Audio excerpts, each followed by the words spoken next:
السلام علیکم۔ آج ہمارے سامنے ہے ڈرامہ سیریل پردے میں رہنے دو کی قسط 108 کے کچھ حصے، اور ہم ان پر ذرا تفصیل سے بات کریں گے۔ وعلیکم السلام جی۔ خاص طور پر جو ناز اور انسیہ کی زندگیوں میں چل رہا ہے حمل کے حوالے سے، اور جو رشتے الجھ رہے ہیں اس پر نظر ڈالیں گے۔ بالکل، تو مقصد یہی ہے کہ یہ جو پیچیدہ خاندانی معاملات ہیں، راز کھل رہے ہیں، ٹینشنز بڑھ رہی ہیں، انہیں سمجھا جائے۔ اور اس قسط میں دو چیزیں بہت نمایاں ہیں۔ ایک تو ناز کا اپنے شوہر قدیر پر شک، ہاں، وہ بڑھتا جا رہا ہے۔ جی، اور دوسری طرف انسیہ کا حمل جسے وہ چھپا رہی ہیں۔ تو ناز سے شروع کرتے ہیں۔ اس کی پریگننسی میں بھی وہ تیاریاں ہو رہی ہیں بچے کی، لیکن وہاں بھی ایک کھینچا تانی ہے۔ جی، وہ فرنیچر والی بات ساس یعنی قدیر کی والدہ اور ناز کی اپنی امی یسرا صاحبہ، جو اب ان کے ساتھ رہنے بھی آ گئی ہیں۔ ہاں، تو ان کے درمیان وہ روایت اور پسند کا اختلاف ہے۔ نانیحال کی روایت بمقابلہ ساس کی خواہش۔ چھوٹی چھوٹی چیزیں بھی کافی ٹینشن پیدا کر دیتی ہیں، خاص طور پر ایسے وقت میں۔ بالکل، اور پھر وہ ڈاکٹر والی بات بھی ہے کہ وزن بڑھنے پر تشویش ہے، تو ناز پر ویسے ہی کافی پریشر ہے۔ صحیح۔ اب دوسری طرف چلتے ہیں۔ انسیہ، وہ اپنا حمل چھپا رہی ہیں، خاص طور پر ماہر سے۔ جی، یہ بڑا اہم نقطہ ہے۔ اس نے یہ راز صرف دادی آتکا اور گلشن امی کو بتایا ہے، اور ان سے وعدہ لیا ہے کہ بات باہر نہ جائے۔ لیکن راز تو راز ہوتے ہیں، وہ زیادہ دیر چھپتے نہیں ہیں۔ وہی ہوا، آتکا نے انجانے میں یعنی غلطی سے اپنے شوہر عاطف کو بتا دیا۔ اچھا۔ ہاں، اور وہ تو نانا بننے کی خوشی میں ہے، لیکن یہاں مسئلہ یہ ہے کہ بات تو لیک ہو گئی نا ایک طرح سے۔ تو ایک طرف خوشی ہے، دوسری طرف وہ رازداری کا بوجھ۔ یہ دیکھنا ہوگا کہ ماہر تک یہ بات کیسے اور کب پہنچتی ہے۔ بالکل۔ اور اس کا ریاکشن کیا ہوگا۔ اچھا، راز اور شک کی بات ہو رہی ہے، تو واپس ناز اور قدیر پر آتے ہیں۔ اصل موڑ تو تب آیا جب ناز کو قدیر کے فون میں اسما نامی کسی عورت کا نمبر ملا۔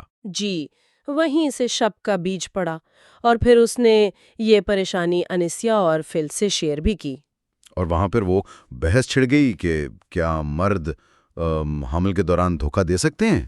ہاں، یہ ایک بہت عام سا لیکن تکلیف دہ سوال ہے جو ایسے میں ذہن میں آتا ہے، اور ناز کے لیے یہ زیادہ مشکل اس لیے ہے کہ قدیر کا رویہ۔ وہ تو بہت ہی محبت کرنے والا ہے۔ جی بالکل، وہ تو فرشتہ کہہ رہا ہے اسے، یہ تضاد ہی تو اسے کھائے جا رہا ہے۔ صحیح کہا۔ ایک طرف اتنا پیار، دوسری طرف فون میں کسی اور عورت کا نمبر۔ اب وہ ثبوت اکٹھا کرنے کا سوچ رہی ہے، جو کہ کسی بھی رشتے کے لیے ایک بہت نازک موڑ ہوتا ہے۔ ہاں، اور قدیر کا رویہ، وہ تو جیسے بے خبر ہے سب سے، کام کا بہانہ کر کے نکلا، پر ناز کو شک ہے کہ گھر ہی کیا ہے۔ یہ شک بمقابلہ حقیقت والی صورتحال ہے۔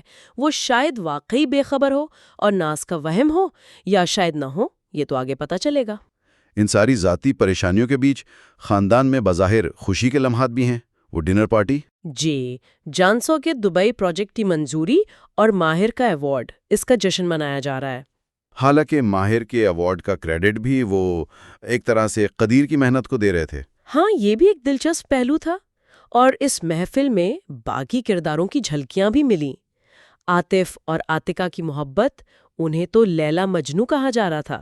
اور اوس جان کو شادی کے لیے چھیڑنا، یسرا صاحبہ بھی اب فیملی میں گھل مل رہی ہیں۔ جی، اور وہ فلز اور عزت کا معاملہ، لگتا ہے ان کے درمیان بھی کچھ چل رہا ہے یا شروع ہو رہا ہے۔ ہاں، ان کا وہ ناز اور یسرا صاحبہ سے ملنے جانے کا پلان بنانا کچھ اشارہ تو دیتا ہے۔ تو مجموعی طور پر دیکھیں تو کافی ساری پرتیں ہیں اس کہانی میں۔ ناز کے شکوک، قدیر کا رویہ، انسیہ کا راز، اور یہ سب ایک خاندانی خوشی کے ماحول میں ہو رہا ہے۔ یہ تضاد بہت گہرا ہے۔ بالکل، بظاہر سب ٹھیک ہے، جشن ہے، کامیابیاں ہیں، لیکن اندر ہی اندر غلط فہمیاں، شک، راز، یہ سب پنپ رہے ہیں جو کسی بھی وقت پھٹ سکتے ہیں۔ صحیح، یہ یاد دہانی ہے کہ جو نظر آتا ہے ضروری نہیں وہی سچ ہو۔ تو آخر میں ایک سوال ذہن میں آتا ہے کہ یہ جو بظاہر خوشحال نظر آنے والے رشتے ہیں، ان میں بھی غلط فہمی اور شک کا زہر کیسے گھل جاتا ہے؟ یہ واقعی سوچنے کی بات ہے۔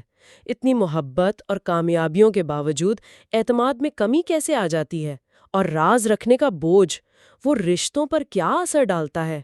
یہ ایسے سوال ہیں جن پر غور کیا جا سکتا ہے۔